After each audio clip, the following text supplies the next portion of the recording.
I hadn't realised the top of the doors have a galvanised capping on. So as I'm going up to the galvanisers in a couple of days, I thought I'd strip these off and give them a clean up and then get them galvanised. And when I say door, in the weakest, loosest possible sense. Jesus. I might have to have a look online and see the difference in cost between a completely new door versus, I mean, that's basically the complete frame wants doing.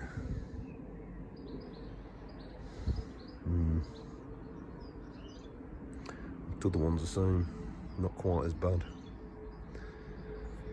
Right, anyway, let's get on with taking the cappings off. Well, that's the cappings off. Near side one's far better condition than the off side. In fact, you've still got some of the original spangle left, which is all down to the lead content of the galv. But you can see that that's gone on it. Badly corroded at this end, so I might, well, I will. I'll have to make up some kind of pattern piece, plonk it on, load it down, and that's only the surface. So I'll have a quick look online and see if these are available, but I don't think they are. Yeah. And then have a look, see how much doors are. Hinges are knackered, but I have got some spare ones of those, are Defender hinges. That's the only door stay. The other one's completely gone. Yeah. Might be fighting a losing battle on them. Especially with this crack here.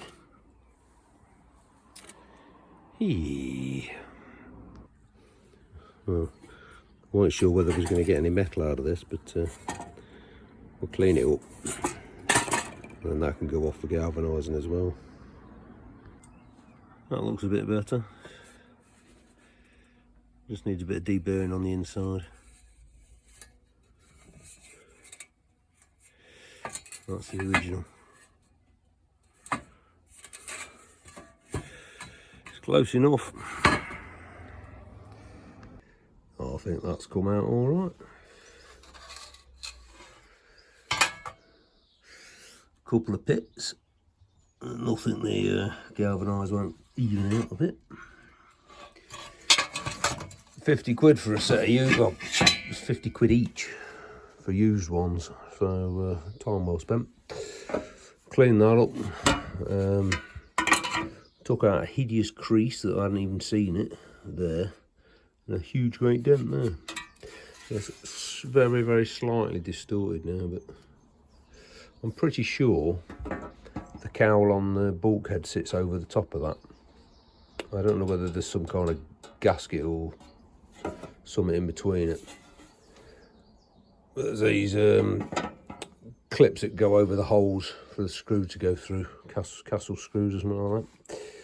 So that's another bit begun, making progress. I'm just having a bugger about with the tailgate, so I've welded that brace on, because the reason I welded it, and I was trying to spot weld it but couldn't, that did not want to weld to that. As soon as I touched it with any heat, that distorted away, and yeah. Anyway, so I've tacked it down there, it would be fine. I've reinforced these points with a couple of rivets, and then realised I couldn't get the bloody rivet gun in, so we've got one up, one down. Happy amateur. I've pinned these points because they're flexing.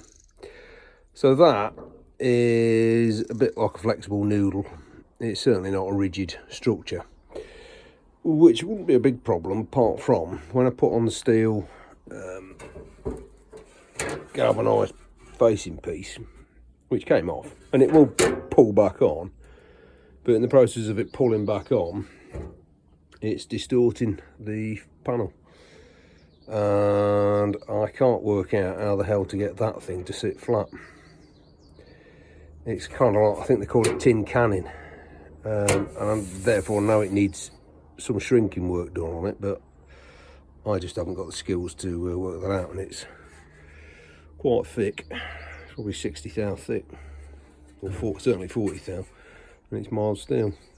So my plan was to get that galvanised again, but I'm a bit reluctant to throw that at it until I know I can get it to fit right.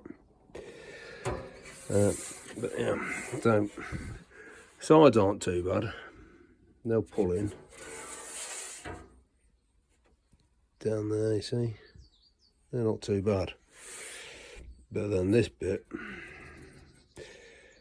bellied, so I don't know, could do with a tin basher to have a look at it. I haven't looked online to see if I can buy a replacement, because you like to think the replacement was flat to start off with. I mean, I guess at the end of the day, it don't really matter, because when it's shut, this is latched up against those toggly clamp things at the top. And it's going to get some hammer because it's sitting on it, standing on it, and all the rest of it. But I don't know. Well, I've just been and picked up the first two big bits that come back from the galvanisers. My biggest fear was the galvanising not sticking. Second fear, it would come back distorted because of the heat. What I hadn't considered was that some numpty couldn't even bleeding move it all right. So that was a straight face. They've walloped it that hard there. It's started to tear there and started to tear there. I don't know whether they've knocked it over and played football with it or what.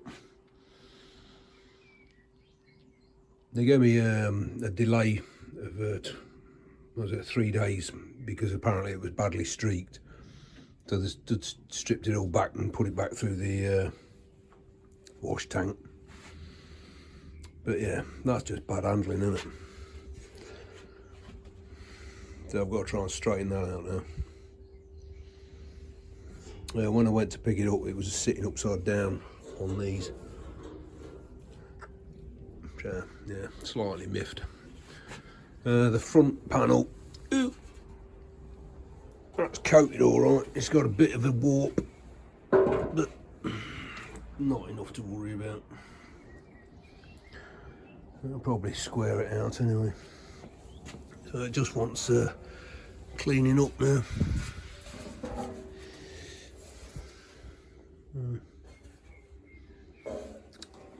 Anyway.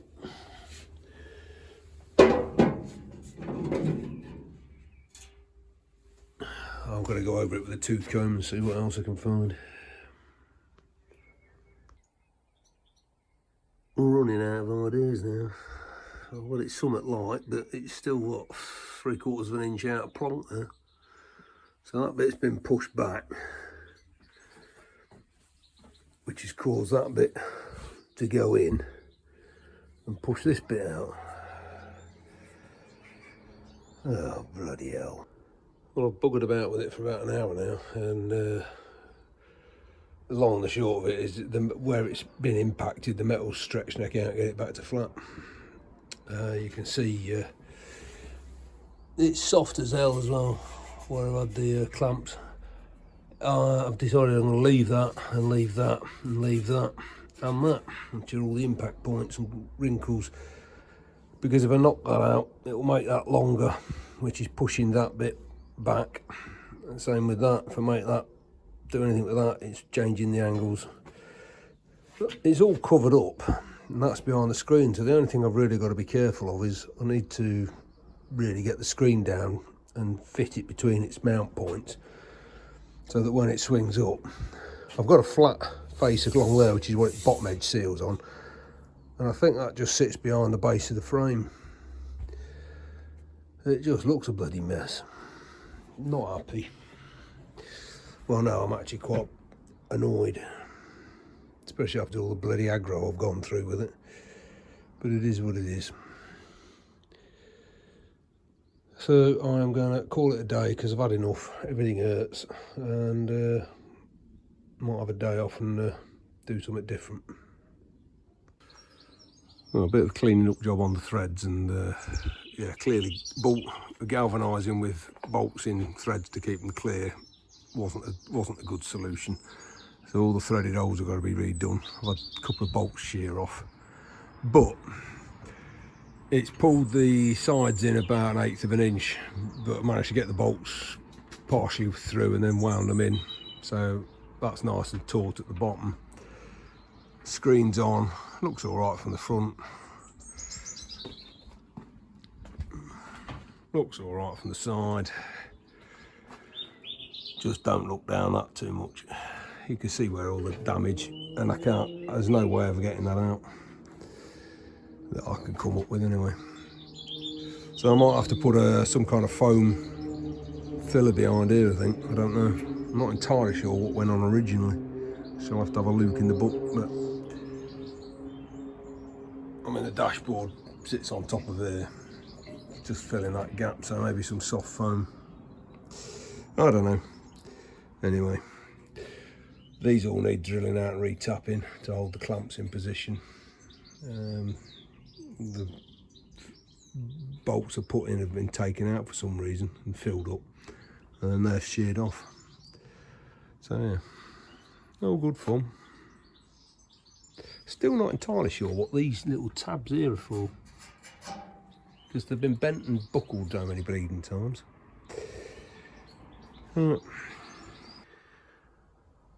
Well, that's the rad panel. I've degreased it with some acetone because it's what I've got to hand and it doesn't leave any residue.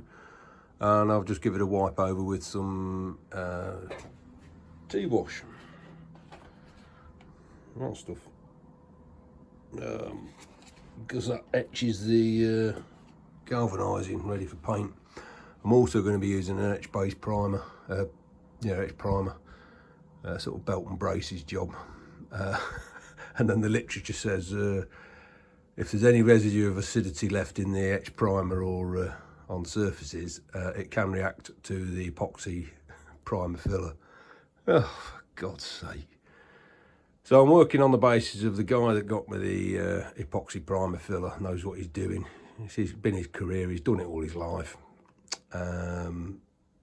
He says I didn't need to do this mordant wash, but I figured, well, other people have said it can't do any harm. Never had any problems with it, so I'll be doing the same. Next job's doing that lot, so I'm going to go and have my lunch now. I've had my little heater working in here. It's only been on half an hour and it's already 20 degrees in the shed. So that stuff takes an hour at 20 degrees, so a couple of hours it should be well done. So yeah, I can get it out of the way and then do the bulkhead. Bring it back later. Well, that's one side treated with the mordant tea wash. Just gotta wait for that to dry, flip it over and do the other side. No comment. And that's the flip side coaches. Does look bloody mess, doesn't it? Anyway, gonna leave that cure off for an hour, leave the heater on, and then we'll let it sit overnight just to make sure everything's finished reacting. So I'm just getting ducts in order, all lined up. Get the compressor cleaned down. I've dropped the inspection drain out the bottom, made sure there's no water sloshing about in that. Bit of an issue with compatibility between the quick release fittings. Whilst they all are compatible, some leak, some don't. Anyway, one of the problems I've got was water spraying, basically not getting separated out after half an hour's use. So I have come up with a cooling coil. It's something Chernobyl would have been proud of. 10mm annealed copper pipe. I think it's 10 meters of it, just because that's the only size they did.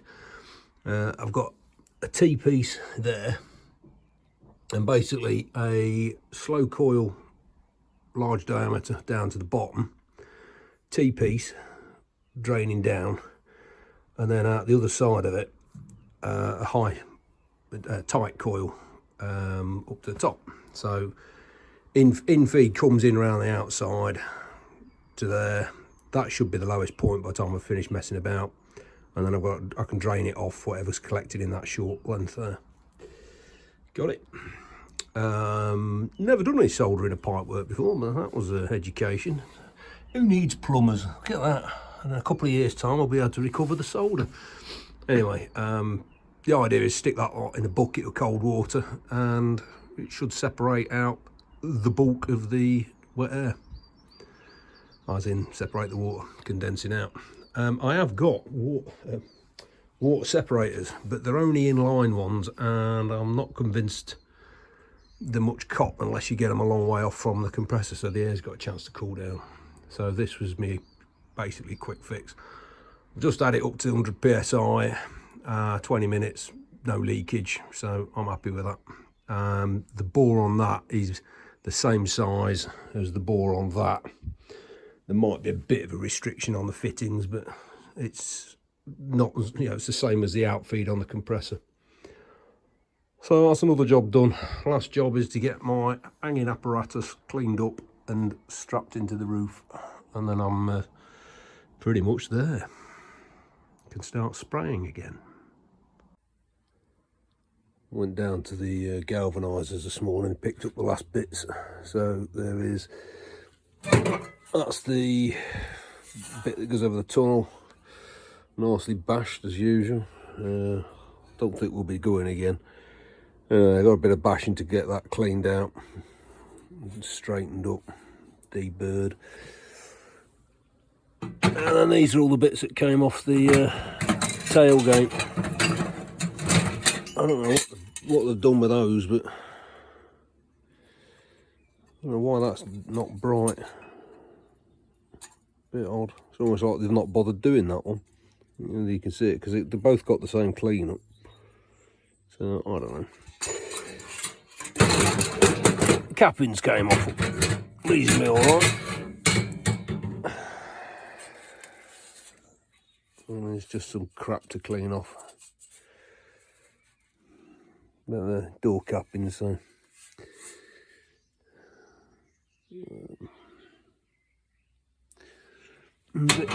bit that I welded.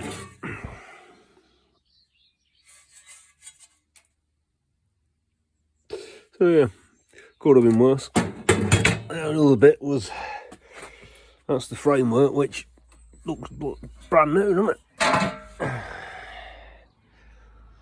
Quite happy with that. I mean, there's a bit of snot on it, but nothing that won't clean up. And then that's the flat panel that I've got to now work out how to get the bend out of it. I mean, it was annealed, but it's got a wall up there, so I'm gonna have to have a think about how to flatten that out so it'll screw flat to the lower half of the frame. But yeah, 15 quid for getting that lot done. As I say, I'm loath to take much more down just because of the bad handling. But I've pretty much done what I was going to do. I was going to do the seat frames. They just need a bit more cleaning off, and actually need they, as in that one, and then I've got to make up the other two because there was no left of them. Got the cat flap door frame back from the galvanizers. Looks all right. Looks almost new.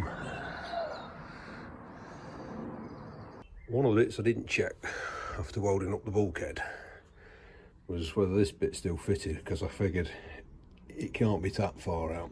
Anyway, I've just lined up, it's back from the galvanizers, and I've had to straighten the dents out of it. They're a castle nut captive on that piece, so that hole's lined up, that hole's lined up, and that hole's lined up,